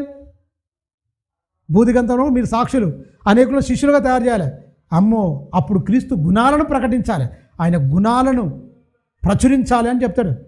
ఆయన గుణాతిక్షయములను ప్రచురించు నిమిత్తము ఏర్పరచబడిన వంశము, రాజులైన యాజక సమూహము, పరిశుద్ధ జనం, దేవుని సొత్తైన ప్రజలము అని చెప్పిండు. దేవుని ప్రజలకు ఇవన్నీ ఎందుకు కోరుకుంటారు? మరి దేవుని ప్రజ అయిన వారు ఉన్నారు, దేవుని ప్రజ కాని వారు ఉన్నారు. స్వకీయ దురాశలకు అనుకూలమైన బోధకులు తమ కొరకు పోగు చేసుకుంటారని చెప్తుండు. ఆ పోగు చేసుకున్న వాళ్ళు ఏంటంటే ఎంత సత్యం చెప్పినా కూడా వాళ్ళు వినరండి. కల్పనా వధవు అంటే కల్పనా కథల వైపు తిరుగుకాలం వచ్చును. ఇప్పుడు వచ్చేసింది, ఆల్రెడీ అప్పటికే వచ్చేసిందని చెప్పిండు పౌలు గారు. ఇప్పుడు ఇంకా ఎక్కువ వచ్చినాయి కథలు, స్టోరీలు. బైబిల్లో ఉన్నది ఒకటి, ఇది చేస్తున్నది ఒకటి. మొన్న ఒక ఆయన చెప్తుడు, సుమేనీరాలు ఉంది కదా, సుమేనీరు 5వ అధ్యాయంలో ఉంటుంది. సుమేనీరాలు గనురాలు, ఆమెకు పిల్లలు ఉండరు. మరి ఎవరు? ఎలీషా, గెహజీ ఇద్దరు ఉంటారు. ఆమెకు పిల్లలు లేరు. వాళ్ళ ఇంటికి పోతే ఒక భర్తకు చెప్పి ఒక మేడ మీద ఇల్లు కట్టిస్తుంది మంచిగా. సందర్భం చెప్తున్నా, మీరు గమనించండి. గెహజీ అట సూపులు బాగలేవట, సూపులు బాగలేవట. ఆమెకు పిల్లలు లేరని తెలుసట, ఆమెకు ఏమి లేదని ఉంది అక్కడ, అంతే. ఈయన దానికి స్టోరీ అల్లిండు, ఒక స్టోరీ కథ. ఆమెను కింది మీద చూసిండు మొత్తం. ఆమెకు పిల్లలు లేరని ఎంక్వైరీ చేసిండు. భర్త ముసలోడని కూడా తెలుసుకుండు. అంటే వాడు ఎలాంటివాడో ఏం కథో. బంగారం కాడికి పోయేటప్పుడు అంటే ఎవరు నయమాన్ వచ్చినప్పుడు బంగారు తీసుకుంటేందుకు వస్త్రాలు తీసుకుంటూ పరిగెత్తినప్పుడు ఏమన్నాడు? నా ఆత్మ నీతో రాలేదా, ఎక్కడికి వెళ్ళి గేజ్ అంటే నీ ఇక్కడనే ఉన్న ప్రభు అన్నాడు. ఇక్కడ ఎందుకు వెళ్ళాం? దాసీలను ద్రాక్ష తోటలు సంపాదించుకోవడం ఈ సమయమా? నా ఆత్మ నీతో రాలేదా? ఆ నయమానోదిలో కుష్టి నువ్వు తొలగించుకో అన్నాడు. పోయింది, వాడు పోగొట్టుకుని నీకు వచ్చేసింది. నీ పిల్ల తరాలకి ఇది ఉండిపోద్ది అంటాడు. అవునా? అలాంటి ఆయనకు వీడిని చూపు ఎలాంటిదో ఏం కదా తెలియదా? అని చూపాట మంచిది కదట. ఆమె మీదట కన్నేసిండట. ఉందా అండి? అట్లుందా? బైబిల్లో ఉందా? ఇది కల్పన కథ, ఇది దుర్బోధ. ఆ బోధ దగ్గరికి చెవులు సాపుకొని ఉంటారు. బైబిల్లో ఉన్నది ఒకటి, వాడు చెప్పేది ఒకటి. కొడుకు చనిపోయిండు, దండం పట్టుకొని తక్కువ వెళ్ళిపో, నువ్వు ఆ పిల్లగాని మీద పెట్టాలని చెప్తాడు. నువ్వు రమ్మని ఆడ ఉంటుంది, ఆమె వచ్చి కూకుంటుంది. అయితే ఎంబటే పొమ్మని చెప్తే దండం తీసుకొని ఎవరితో మాట్లాడుతూ ముచ్చటి, ఎవరి క్షమ సమాచారం నీకు అవసరం లేదు, నువ్వు వెంబటి వెళ్ళిపోయి ఆ పిల్లగాని మీద దండం పెట్టమంటే ఆ మచ్చిదాకా ఎందుకు కూకుందట ఇరికినా? వీడు మంచోడు కాదు, ఎవరితోనైనా ముచ్చటి పెట్టుకుంటాడు, ఎవరికోనైనా బాతకానికి చెప్పుకుంటాడు. అలాంటి వాడు నమ్మకం లేనివాడైతే ఎలీషా ఎందుకు ఉంచుంటాడు అతని దగ్గర? ఎలీషా ఎంత గొప్ప ప్రవక్త మీరు గమనించండి. అందరి కథలు చెప్తుడు మొత్తం. ఆడాడు అన్నీ ఏం లేదు. ఆడు మిస్టేక్ చేసుకుంది ఏంటంటే ఆ సొమ్ము తీసుకొచ్చుకొని ఆయన పెట్టుకొని ఇళ్ళలో పెట్టుకొని మన సైలెంట్గా వచ్చి ఉంటాడు. అదే ఆయన చేసిన తప్పు. కానీ ఇక్కడ గనురాలైన అంటే సుమేనీరాలైన ఆమె దగ్గర ఇలాంటి పొరపాటు చేయలే. ఆమె భర్త వల్ల కొడుకును అన్నది, అన్నీ చేసుకుంది, మంచిగానే ఉంది, దేవుడు దీవించాడు. దేవుడు ఖచ్చితంగా నీకేం కావాలో కోరుకోమని అడిగినప్పుడు ఆమె పిల్లలు అని చెప్పినప్పుడు అంతేవరకే ఉంటుంది తప్ప అందులో నానా దొందార్థాలు తీసి బైబిల్ని వక్రించే కల్పనా కథలు చెప్పే దొంగలు ఉంటారు తెలుసా. ఇంకొక ఆయన తిన్నా ఏంటి, సమరశ్రీ సందర్భం విన్నాం కదా. సమరశ్రీ కోణ బాయికాడ బావి దగ్గర కూర్చుంటే ఎండవేలు వచ్చినప్పుడు యేసుక్రీస్తు అది ఏమని చెప్పిండు? యేసుక్రీస్తు కథలు ఏమని చెప్పిండు? స్పష్టంగా ఏమన్నాడు? నీ భర్తను తీసుకొని రాపో, నీకు నీళ్ళు ఇస్తా అంటాడు. ఈ బాయికాడికి చేదుకోకుండా ఉన్నట్లు, అయ్యా ఈ ఎండవేలు వచ్చి అన్ని ఎందుకు, ఆ నీళ్ళు ఏదో నాకు ఇవి అని ఆమె అడిగినప్పుడు అంటాడు, నీ భర్తను తీసుకొని రాపో అంటాడు. నాకు భర్త లేడు అంటాడు. అనే వరకు యేసుక్రీస్తు ఏమండు? నీకు 5 భర్తలు ఉన్నారు, ఇప్పుడు ఉన్నవాడు నీ వాడు కాదని చెప్పినా లేదా? భర్త అంటే ఏంటంటే విగ్రహం అట. భర్త అంటే విగ్రహం అట. ఆమె ఈ విగ్రహం ఆ విగ్రహం మూలేకు ఇది అది పూజ చేసింది, ఆమెకు భర్తలు లేరు. ఎవరు చెప్తారు? భర్తలు లేరా? భర్తలు ఉన్నదని యేసుక్రీస్తు చెప్తుండు. నువ్వు భర్తగాడు ఆ విగ్రహాన్ని తీసుకొని విగ్రహాన్ని నీ భర్తను పోయి తీసుకొని రమ్మంటాడా యేసుక్రీస్తు? భర్తను యేసుక్రీస్తు పోయి నీ భర్తను తీసుకొని రాపో అని అంటాడా? యేసుక్రీస్తు తెలియదు ఆ విగ్రహారాధన గురించి చెప్పడా? చెప్తాడు ఖచ్చితంగా. కానీ యేసుక్రీస్తు అలా చెప్పిందంటే ఇలా ఈ అర్థం ఉందట. ఏ అర్థం? ఆమెకు 5 పెర్మిట్లు ఉన్నారు, ఇప్పుడు ఉన్న నువ్వు పూజిస్తున్నది కూడా వేరే దోన్ని అంటే విగ్రహాలే తప్ప భర్తలు కాదు. ఆమె చాలా మంచిది అంటే ఆమె ఏమంటుంది? నేను చేసినవన్నీ నాతో చెప్పినవన్నీ చూద్దురండి అని ఆమె అంటుంది. నేనేం చేసిండో నా రాష్ట్ర పాపాలు మొత్తం బయటకు పెట్టేసిండు ఆయనే. మహానుభావుడు ఆయన, క్రీస్తుగాడా, మనం ఎదురు చూస్తున్న మెస్సేయగాడా, వచ్చి మీరు చూడండి ఆమె అంటుంది. వీళ్ళు ఏమంటారు దానికి కలిపి? ఆమె చాలా ఉత్తమురాలు. ఎవర్రా మీకు చెప్పింది ఇవన్నీ? కల్పన కథలంటే గిట్నే. ఇంకొక ఆయన చెప్తాడు, లోతు భార్య చాలా ఉత్తమురాలు. లోతు భార్య ఉత్తమురాలా? ఎవరు చెప్పిండు అని ఉత్తమురాలని? బైబిల్లో ఉందా? ఉపశమం అయిపోయింది మొత్తం భయంకరంగా. ఆశలు తిరగొద్దంటే దేవుని ఆజ్ఞను అతిక్రమించింది మొత్తం. ఈ లోక మర్యాద చూపునంటే బిడ్డలు కూడా క్రమాన్ని నేర్పించలేదు, భ్రష్టురాలుగా ఉందని బైబిల్లో ఉంది తెలుసా. బిడ్డలు మన తండ్రితోనంటే తండ్రి బిడ్డల బంధం ఏంటిదో చెప్పొద్దా? ఒక భార్యగా నేర్పించొద్దా? ఆ వైపే చూసింది. లోక మర్యాద ఏంటి? ఇది మర్యాద, ఇది తప్పు. మనం దేవునిలో ఉన్నాము. లోతుకున్న భక్తి లోతు భార్యకు లేకనే కుటుంబం నాశనమైంది. అతడు ఒక్కడే నీతిమంతుడని ఉంది, నీతిమంతుడని ఉంది. లేదు ఆమె కూడా నీతిమంతురాలే అంటాడు ఒక ఆయన. ఏం చెప్పాలి? ఇక నీతిమంతురాలు ఉపశమనం ఎందుకు అయిద్దయా? నువ్వన్న మాట ప్రకారంగా నీతిమంతుడు తప్పించుకుంటాడు. నీతిమంతుడు వెళ్ళిపోయి తన ఆశ్రయపురంలోకి పరిగెత్తుకొని సురక్షితంగా ఉంటాడు, జీవిస్తాడని ఉంది బైబిల్లో. మరి ఈమె నీతిమంతురాలు అయితే ఖచ్చితంగా ఈమె బతకాలనే. ఉపశమనం అయిపోయిందంటే దేవునిది తప్పు కదా. కథలు కావాలి కదా ఎవరినో స్త్రీలను మెప్పించడానికి. అలాంటి తప్పులో ఉన్న స్త్రీ అబ్బా పర్వాలేదులే అన్నట్టుగా. ఏంది అన్ని కథలు? ఆ సమయ స్త్రీ అది కాదు, బైబిల్ ఇది కాదు. నువ్వెందుకు వక్రీకరిస్తున్నావు? నువ్వెందుకు దానికి పెడతార్థి చెప్తున్నావు? 5 పెర్మిట్లు కాదా? పెర్మిట్ అంటే ఎవరు? పెర్మిటి సంస్కృతంలో ఇంకా మోటుగా చెప్పాలంటే ఏంటి? ఇక అన్నీ వస్తాయి. మరి మీరు గమనించండి. భర్త, ఆయన, మా ఆయన కూడా అంటారు, ఆయన అంటారు, పెర్మిటి అంటారు. మీరు గమనించండి. ఇవన్నీ ఉన్నాయి, పదాలు ఉన్నాయి. కానీ వీళ్ళేమంటారు అది కాదట. అంటే కల్పనా కథలు చెప్పే వారికి దురద చెవులు గలవారు ఇలాంటి వారికి తమ కొరకు పోగులు చేపించుకుంటారు. భిన్నమైన బోధలు, రహస్య బోధలు, క్రీస్తుకు విరోధమైన బోధలు, క్రీస్తు చెప్పని బోధ, దొంగ బోధ, సత్యమును గ్రహించలేని వాళ్ళు. సత్యం తెలుసు దేవుడని, కానీ సర్వసత్యం తెలవాలంటే ఏంటి? ఖచ్చితంగా పరిశుద్ధాత్మ తెలియజేస్తేనే నీకు తెలుస్తుంటుంది. పరిశుద్ధత ఉండాలి, యథార్థత ఉండాలి, నీతి ఉండాలి. మీరు గమనించండి. అందుకనే క్లియర్గా చెప్తుండు అని చెప్తూ, అయితే నీవు అన్ని విషయంలోనూ మితముగా ఉండుము, శ్రమపడుము, సువార్తికుని పని చేయము, నీ పరిచర్యను సంపూర్ణముగా జరిగించుము అని చెప్తూ, నేను ఇప్పుడే ప్రాణార్పణంగా పోయబడుచున్నాను, నేను వెడలిపోయే కాలము సమీపించి ఉన్నది. మంచి పోరాటం ఆయన గురించి చెప్పుకుంటున్నాను. నేను వెళ్ళిపోతా. నేను మంచి పోరాటం పోరాడినా, విశ్వాసం కాపాడుకున్నా, నేను ప్రాణార్పణంగా పోయపడ్డాను. అంటే నా ప్రాణాలు తీసేశారు వీళ్ళందరూ. ఈ దొంగ బోధకుల వల్ల ఏది సత్యము ఏది అసత్యమని తరికించడం, ఒప్పించడం అంటే అంత ఆషామాషి అండి. అది తప్పని చెప్తున్నా నేనంటే నిజమేదో కూడా చెప్పాలి. తప్పని ఉట్టిన నేను టక్కున చెప్పేసిన అనుకోండి, మరి నిజమేది? నిజం బైబిల్లోనే ఉంది. ఆ వాక్యాన్ని ఎలా వక్రిత్తురో కూడా బైబిల్లోనే ఉంది. అది చెప్పాలి. నువ్వు అలా చెప్పాలంటే నీకేముండాలి? నీ సొంత జ్ఞానం నువ్వు ఆధారం చేసుకోకుండా దేవుని మీద ఆధారపడి పరిశుద్ధాత్మ సహాయం కోరుకొని ఆయన నడిపింపులో నువ్వు వెళ్తే లేఖనాల వెలుగులో నువ్వు చూస్తే అప్పుడు నీకు అర్థమైపోద్ది. ప్రియరా చూడండి, మంచి మాట. ఇంకా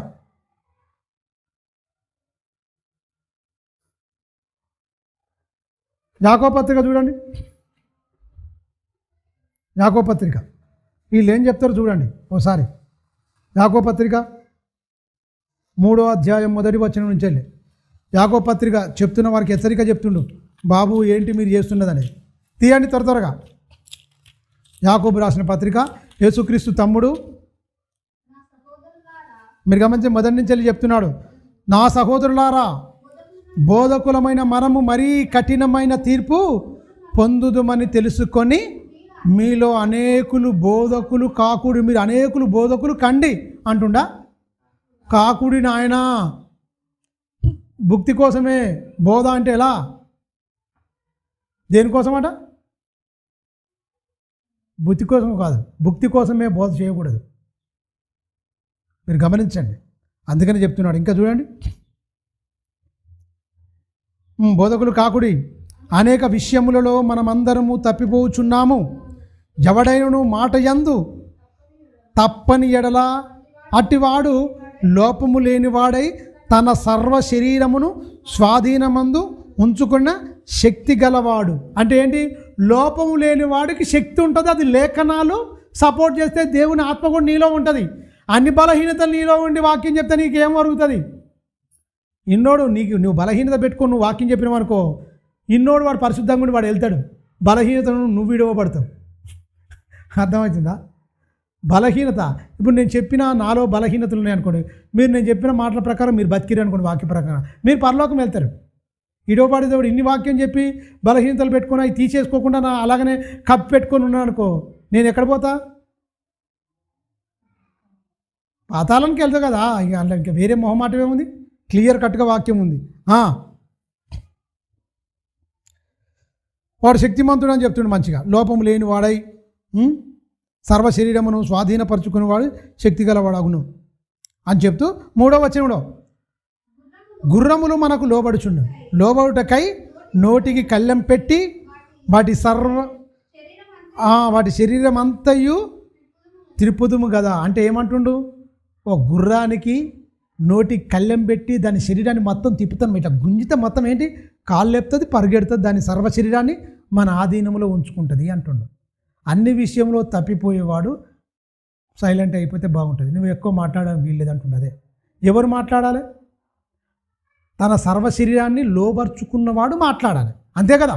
అదేగా అర్థం వస్తుందా? ఇంకా వేరే వస్తుందా? ఏమొస్తుందంటే అర్థం, వాక్యం ఏమర్థం ఇస్తుంది? అట్టివాడు లోపం లేనివాడు శక్తివంతుడై ఉండును.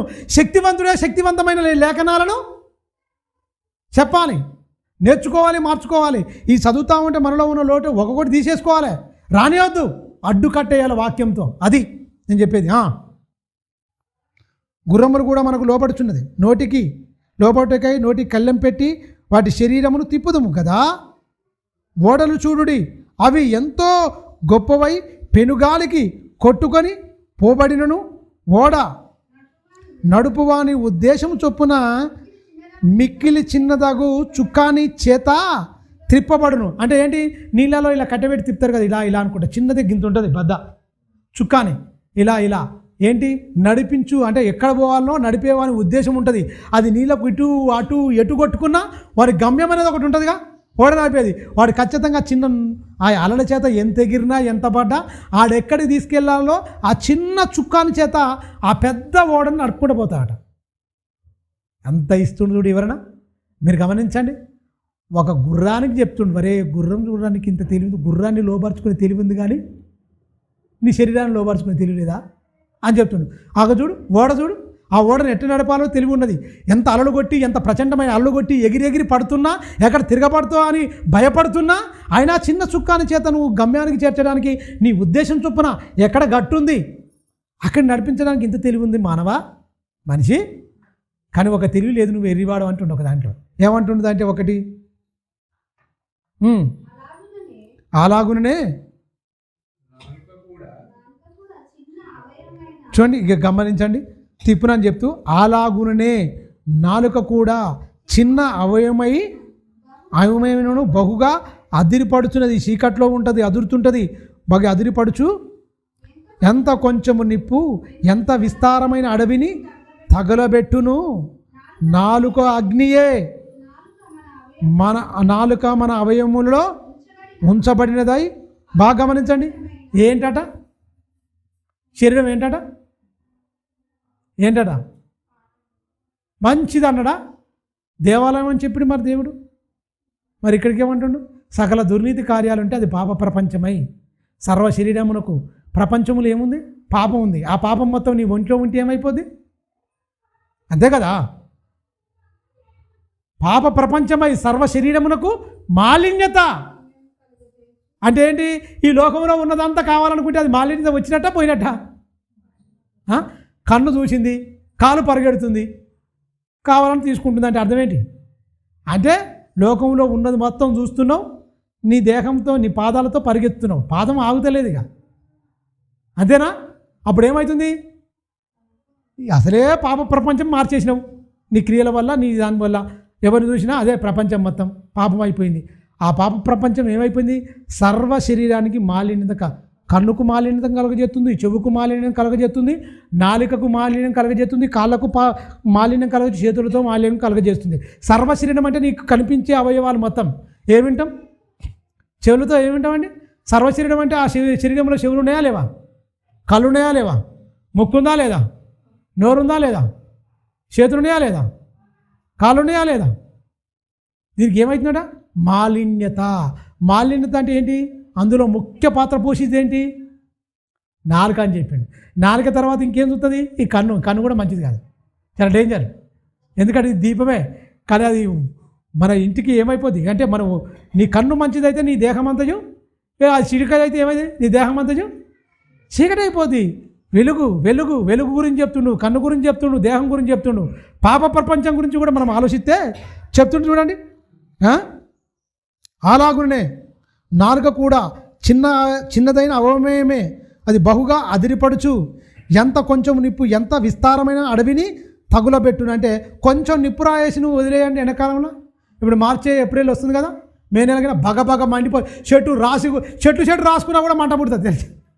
ఈ ఎండాకాలం ఏప్రిల్ మాసం కింద వచ్చింది అనుకోండి, మే మాసం అయితే ఇక డేంజర్. ఇక స్టార్టింగ్లో ఏప్రిల్ మే మాసం అయితే ఇక అగ్గి పుడుతుంది మొత్తం. ఇక చెట్టు రాసుకున్నా కూడా అగ్గి అయిపోద్ది, మంట పుడుతుంది. మీరు గమనించండి, కొంచెం నిప్పు కదా, విస్తారమైన అడుగు తగలబెడుతుంది కదా, ఈ కొంచెం ఈ చిన్న నాలుకే కదా అనేకమైన జీవితాలను నాశనం చేస్తుందని చెప్తాడు. అనేకమైన జీవితాలను నాశనం చేసే పవర్ ఇక్కడ ఉంది. ఆ పవర్ మామూలు పవర్ కాదు, పాతాళం నుంచే చిచ్చు పెడుతుంది. ప్రకృతి చక్రాన్ని భాస్మం చేసేంత ఈ నాలుకకు ఉందట. ప్రకృతి చక్రముకు చిచ్చు పెట్టినది ఎక్కడ, పాతాళంలో నుంచే వస్తుందట. ఈ నాలికకు పాతాళానికి దగ్గర కనెక్షన్ ఉంది. నాలికకు పాతాళానికి ఎందుకు, ఎక్కువ మంది నరకానికి వెళ్తూ ఉన్నారు. పరలోకానికి వెళ్ళే వాళ్ళు ఎంతమంది ఉన్నారు, నరకానికి వెళ్ళే వాళ్ళు ఎంతమంది ఉన్నారు. పాతాళానికి వెళ్ళే వాళ్ళు ఎక్కువరా, పరలోకానికి వెళ్ళే వాళ్ళు ఎక్కువరా? పాతాళానికి వెళ్ళే వాళ్ళు కోట్ల మంది. అందుకనే ఈ నాలుకను ఎక్కువ ఎవరు దుర్వినియోగపరుస్తారు, విపరీతంగా వాడతారు చెప్పండి? చాలామంది వాడతారు దీన్ని. వాడినోనికి వాడినంత, అబద్ధాలు చెప్పినోనికి చెప్పినంత, బూతులు ఆడినందుకు బూతులు ఆడినంత, కొండాలు ఎంతవరకు చెప్పాలి? ఈ నాలుకను భయంకరంగా వాడుతారు. ఆ వాడి నీకు తెచ్చిన ఫలితం ఏమొచ్చింది? నీకు నరకం వచ్చింది. అగ్ని ఆరదు, పురుగు చావదు. దాన్ని వివరణిస్తుంది ఇక్కడ బోధకుడా. చాలా జాగ్రత్త. ఈ లోపాలన్నీ కూడా సరిచేసేవాడై ఉండాలి. సత్యం తెలిసిన నీవు సర్వసత్యం తెలుసుకున్న వాళ్ళు నోటితో మాట్లాడద్దు. పత్యం అన్ని పత్యంతోనే ఉండాలి ఖచ్చితంగా. మీరు గమనించండి. అందుకని ఒక పాఠం కూడా ఆలోచించిన, ఒక పాఠం, మంచి పాఠం చెప్తా. మీరు గమనించండి. పరమవైద్యుడు ప్రపంచానికి చెప్పిన పత్యం, పరమవైద్యుడు ప్రపంచ ప్రజలకు చెప్పిన పత్యం ఏంటి అన్న అంశం మీద మాట్లాడతా. పరమవైద్యుడు అంటే ఎవరు? దేవుడు. ప్రపంచ ప్రజలకు చెప్పిన పత్యం ఏంటి? పత్యం చెప్పిండు. ఈ లోకంలో ఉన్న డాక్టర్లు ఒక్కొక్కడు ఒక డైట్ చెప్తాడు, ఒక్కొక్కడు డైట్ చెప్తాడు. నువ్వు ఇది చేయి, వాడు ఆడు తినమంటాడు, వీడు వద్దంటాడు. వీడు మొలకలు తినమంటాడు, వీడు గడ్డి తినమంటాడు. ఎన్ని రకాలు చెప్పాలంటే అన్ని రకాలు చెప్తారు. అన్నీ మంచిగా అంటారు. నిష్టానుసారంగా కుదరదు. నీ శరీరంకి ఏం పడుతుందో గది తిను. ఎందుకు? మీరు గమనించండి. తినేదో కొంచెం తిను, మంచిగా ఫుడ్ మంచిగా తీసుకు, కొంచెం తిను, సరిపోద్ది. బాగా తినడం ఎందుకు? పొద్దుగా లేచి మొత్తం పరిగెత్తడం ఎందుకు? అమ్మ అయ్యా అనడం ఎందుకు? ఇదన్నీ చేయడం ఎందుకు? మీరు గమనించండి. అందుకనే పరమవైద్యుడు ప్రపంచ ప్రజలకు చెప్పిన పత్యం ఏంటి? వండర్ఫుల్ సబ్జెక్ట్ అది. అమ్మ ఏం చెప్పిండ్రా నాయన, చాలా ఇదైపోద్ది, దిమ్మ తిరిగిపోద్ది. అరే నిజమే కదా, ఎవడు పాటిస్తాడు? క్రైస్తవులకే చెప్పాలి ఆ పాఠం. ఎందుకంటే చెప్పేదే క్రైస్తవులకు చెప్పిండు ఆయన. అందరికీ ప్రపంచ ప్రజలే వస్తారు. ఆ ప్రజల్లో నీకు ముఖ్యం సరిగా నువ్వు పాటిస్తే తప్ప ప్రజలను బాగు చేస్తావు. నువ్వు పాటిస్తే తప్ప నిన్ను చేసి నేర్చుకోవాలి కదా. ఆ అంటే పరమవైద్యుడు ప్రపంచానికి చెప్పిన పత్యం ఏంటి అని ఆలోచిస్తే చాలా వండర్ఫుల్ ఉంటుంది సబ్జెక్ట్ అది. మీరు గమనించండి ప్రియమైన దేవుని వారు. చూద్దాం, ఇంకా కింది వచ్చిన చూడండి, 6వ వచనం చూద్దాం. ఎంత కొంచెం నిప్పు ఎంత విస్తారమైన అడవిని తలగబెట్టును. నాలుక అగ్నియే, నాలుక మన అవయవంలో ఉంచబడినదై పాప ప్రపంచమై సర్వ శరీరమునకు మాలిన్యం కలుగజేయుచున్నది. ప్రకృతి చక్రమునకు చిచ్చు పెట్టును, అది నరకము చేత చిచ్చు పెట్టబడును. ఏదట? నాలుక. అంత భయంకరమైందా? అంత భయంకరమైంది. మీరు గమనించండి. ఇందులో తప్పిపోకుండా ఉండాలండి. సత్యము ఉన్నది ఉన్నట్టు మాట్లాడాలి. ఏదైనా అన్నా కూడా అది ఖచ్చితంగా మనకు వాక్యానికి వ్యతిరేకంగా మనం ఉండడానికి వీల్లేదు. వాక్య ప్రకారం ఉండాలి, ఖచ్చితంగా ఖండించాలి. ఏదైనా సరే, మీరైనా సరే అసత్యం మాట్లాడుతున్నా ఖండించవచ్చు. గద్దించడం అంటే ఏంటి? అది ఒక్కరికే కాదు, ప్రతి ఒక్కరికి చెందుతుంది. ఎందుకంటే నువ్వు సత్యం ఉందనుకో, ఏంటి నువ్వు చేస్తున్న తప్పు ఖండించే వాళ్ళు ఎవరు? తప్పేదో సత్యమేదో అసత్యమేదో తెలుసు కదా, నిజమేదో అబద్ధమేదో తెలుసు కదా. నిజాన్ని నిర్భయంగా చెప్పాలి. ఎవరు? క్రైస్తవులు అందరూ, దేవుని నమ్మిన వాళ్ళు అందరూ. సర్వ శరీరాన్ని పరిశుద్ధంగా కాపాడుకోవాలి. పాస్టర్ ఒక్కడైనా, విశ్వాసులు అందరా? ప్రతి ఒక్కరు. అందుకనేమన్నాడు బోధకులు ఫస్ట్ చెప్పింది, మనం అనేక విషయంలో తప్పిపోతున్నాం. మాదిరి లేని బతుకుకు ఎవడు మారుతాడు? నీకు నువ్వైనా మార్చుకో. ఉన్నవాళ్ళు కొద్దిమందినే ఖచ్చితంగా ఒక మాదిరికరంగా ఉండు. నువ్వు ఖచ్చితంగా నీతిగా, నువ్వు రోషంగా ఉండు. తప్పును ఖచ్చితంగా ఎమ్మటే ఖండించేసి ముసుగులో గుద్దులాట వద్దు. అందుకనే మీరు గమనించండి, యథార్థవాది లోక విరోధి. ఎవడన్నా తప్పు చేస్తే తప్పుడు సమర్థిస్తే మంచోళ్ళు అవుతారు, తప్పును ఖండిస్తే చెడ్డోళ్ళు అవుతారు. ఎదుటోడు ఎవడన్నా మన చెడ్డోడు అనుకున్నా పర్లేదు, కానీ దేవుడు మన విషయంలో వీడు తప్పు చేసినా అనుకోవద్దు. అంతేనా కాదా?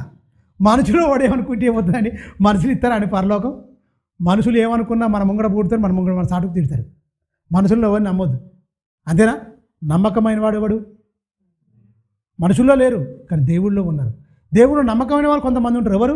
దేవుడి మీద ఆనుకొని బతికిన వాళ్ళు, చాలా నమ్మకంగా బతికిన వాళ్ళు ఉంటారు. మనుషులు ఉన్నారు, ఇంకా ఉన్నారు కనుకనే నీతిమంతులు నమ్మకమైన వారు ఉన్నారు కనుకనే ఈ ప్రకృతి ఇంకా ఉంటుంది. నమ్మకమైన వాడు ఒక్కడు లేకపోతే ఎందుకు వస్తాడండి? భూమిని భస్మం చేస్తాడు మొత్తం. ఇంకా నమ్మకమైన వాళ్ళు ఉన్నారు, ఇంకా ప్రార్థన చేసే వాళ్ళు ఉన్నారు, ఇంకా భయభక్తులు కలిగి ఉన్నవారు, ఇంకా ఇతరుల గురించి ప్రార్థన చేసే వాళ్ళు ఉన్నారు. అయ్యా ఇంకా కొంచెం టైం ఇవ్వు, వీళ్ళందరూ రక్షింపబడాలని ప్రార్థన విన్నపాలు చేసే వాళ్ళు ఉన్నారు. కాబట్టిగానే దేవుడు ఇంకా చూస్తున్నాడు. మనం వారిలో ఉండాలి ఖచ్చితంగా. మీరు గమనించండి. అందుకే నాలుగు ఫస్ట్ ఏం చెప్పిండు? బోధ గురించి చెప్పిండు. కిందికి ఏం చెప్పిండు? గుర్రం గురించి చెప్పిండు. తర్వాత ఏం చెప్పిండు? ఓడ గురించి చెప్పిండు. తర్వాత ఏం చెప్పిండు? నాలుక గురించి చెప్పిండు. మీరు గమనించండి.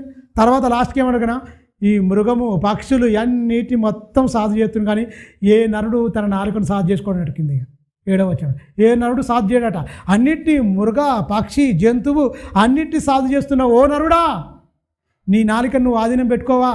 గుర్రాన్ని ఆధీనపరుచుకుంటున్నావు, ఒక ఓడను ఆధీనపరుస్తున్నావు, అన్నిటి చేసుకుంటున్నావు, ఒక జంతువును చేస్తున్నావు, ఒక ఏనుగును తీసుకొస్తున్నావు, ప్రతిదాన్ని నువ్వు ఆడిస్తున్నావు. మొత్తం ఆడింది అన్నిటినీ ఆట వస్తువులుగా ఆడుకుంటున్నావు, ఆడిస్తున్నావు. కానీ నిన్ను ఆడిస్తుంది ఏదైనా నీ నాలిక. నీ నాలిక నిన్ను ఆడిస్తుంది. ఎక్కడ? నరకములో పండ్లు కొరుకుట ఏడ్చుడికి గంతులిగా. ఎక్కడ? అన్నిటినీ ఆడించి అన్నిటిని లోపరుచుకుని నిన్ను నీ శరీరానికి ఇష్టానుసారంగా నువ్వు బతున్న నువ్వు ఆత్మ శరీరంలో పుట్టే కోరికలన్నీ. ఎందుకంటే మీరు నిన్న కూడా చెప్పిన ఆత్మ సంబంధమైన బోధ శరీరం వినడానికి ఇష్టపడదు, కానీ ఏది తింటుంది? ఆత్మ ఇష్టపడుతుంది. అందుకని ఆత్మ శరీరముకు, శరీరం ఆత్మకు ఒకదానికొకటి వ్యతిరేకంగా ఉన్నదంటే ఈ రెండు వేరు. మట్టిలో నుంచి వచ్చింది ఇది, ఆత్మ పరమాత్మ నుంచి వచ్చింది. ఆత్మ బాధపడతా ఉంటుంది. దాన్నే మనస్సాక్షి అంటారు. మనస్సాక్షి గద్దించినా వినడంలాక మాటికి చేస్తున్నాం అంటే అది నీకు అలవాటైంది పాపం. వాళ్ళ క్షమాపణ ఉండదు. ఇంకా చాలా ఉన్నాయి. సరే, అంటే నిత్య సత్యం తెలిసిన మనుషులకు సర్వసత్యం తెలియకుండా ఎవరు చేస్తున్నాడు? దుష్టుడే. ఇవన్నీ ఉన్నాయి. ఇలా మాట్లాడుతాం తెలుసా తెలియదా? తెలుసు. అయినా కూడా నువ్వు మాటలు తప్పిపోతున్నావంటే ఎవరిది తప్పు? దుష్టుడు. ఈ సత్యం నీలో ఉండనివ్వదు. కానీ ఇన్ని చదివినా ఇన్ని చదువుకొని ఇలా బాగా అనర్గళంగా మాట్లాడుకున్నా ఈ మాటలు మరిపింపజేసి నువ్వెప్పుడు చదవవు, ఎవరితో మాట్లాడవు. ఆ మాటలు నీ నోరుకుంటుంది బూతులు. దానికి బూతుల పుస్తకం ఉండి ఈ బూతులు ఇలా తిట్టాలని ఉందా? అవి టక్కునొస్తున్నాయి అంటే ఎవడు పని చేస్తుడు, ఎవడు ఆపరేట్ చేస్తుడు నీ హృదయాన్ని. దీన్ని ఇంతగానో చదువుకొని, ఇంతగానో పరిశీలి, ఇంతగానో నేర్చుకొని నేను చెప్తున్నా, మీరు చదువుతున్నారు, వింటున్నాం. ఖచ్చితంగా ఇవన్నీ జరుగుతున్నాయి. ఈ మాటలు టైంకు మనం నాలుక కళ్ళెం పెట్టుకొని గుర్రానికో కళ్ళెం పెట్టి తిప్పుతున్నాం. శరీరం మొత్తం తిప్పుతున్నాం నోటికి కళ్ళెం పెట్టి. మన నోటికి కూడా కళ్ళెం పెట్టాలా? వాక్యమనే కళ్ళెం పెట్టుకోకుండా ఎందుకు వదిలేస్తున్నాం? వదిలేసేటట్టుగా చేసేదే దుష్టుడు. ఈ స్వకీయ దురాశలకు అనుకో బోధ చేసేది ఆడే. ఆ బోధలు ఇంటందుకు చేసేదే దుష్టుడు. సత్యబోధకు చెవినివ్వక చేసేదెవడు? దుష్టుడు. నిత్య సత్యం తెలిసే నీకు సర్వసత్యం తెలియకుండా చేసిందెవడు? దుష్టుడు. దీన్ని బట్టి అంటే నువ్వు వాక్య ప్రకారంగా అయితే పరలోకం వెళ్ళకూడదు అన్నదే మన టార్గెట్. వచ్చిందే అందుకు, కానీ తీసుకుపోవడానికి తన ప్రాణం పెట్టిండు యేసు. మీరు గమనించండి.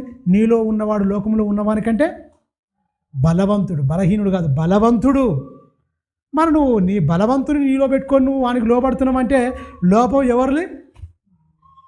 మనదే తప్ప దేవుంది కాదు. నీకు దత్తపుత్రాత్మను దత్తత చేసిండు, తన ఆత్మను, తన కుమారుణ్ణి నీకు దత్తత చేసిండు. ఒక కుమారుణ్ణి బలిచ్చేసిండు. ఇంకా నువ్వు మారకపోతే నువ్వు వచ్చేది ఏంటి? నిత్య నరకం. అందులోకి వెళ్ళి ఉండకుండా దేవుని వాక్యంతో మనం ఉండి పరలోకానికి వెళ్ళాలనే దేవుడు ఇన్ని పుస్తకాలు రాయించి ఇంత గొప్ప మాటలు రాయించాడు. ఎందుకంటే ఈ మాటల్లో దేవుని ప్రేమ ఉంది, దేవుని ఆవేదన ఉంది. అది అర్థం చేసుకొని చాలా జాగ్రత్తగా మన సర్వేంద్రియాలు ఖచ్చితంగా మనం ఆధీనంలో, ఆత్మ ఆధీనంలో పెట్టుకొని ముందుకు కొనసాగాలని నేను ఆ మాటలు ముగిస్తున్నా. తలంచుకొని ప్రార్థించుకుందాం. పరిశుద్ధుడైన మా కన్న తండ్రి, కొన్ని విషయాలు నేను పిల్లలతో మాట్లాడాను. చెప్పబడిన ప్రతి మాట నాకు నేను బోధించుకుంటున్నాను, నీ పిల్లలకు బోధిస్తున్నాను. తండ్రి, నీ ఆత్మతో తండ్రి హెచ్చరికలు మాకు అనుగ్రహించారు. నాయన, ఏ విషయాల్లో మేము తప్పిపోతున్నామో, ఏ విషయాల్లో తండ్రి మేము పడిపోతున్నామో ఆ విషయం మీద శ్రద్ధ కలిగి తండ్రి వాటిని అధిగమించే అట్టి ఆత్మ నడిపింపు మాకు దయచేయండి. అట్టి బలహీనతల మీద మాకు విజయాన్ని దయచేయమని నిండు మనసుతో వేడుకున్నాను. నిన్న వాక్యం వాళ్ళ హృదయంలో ఫలింపచేయండి. నాయన, 100 ఫలం మీరు కోరుకుంటున్నారు.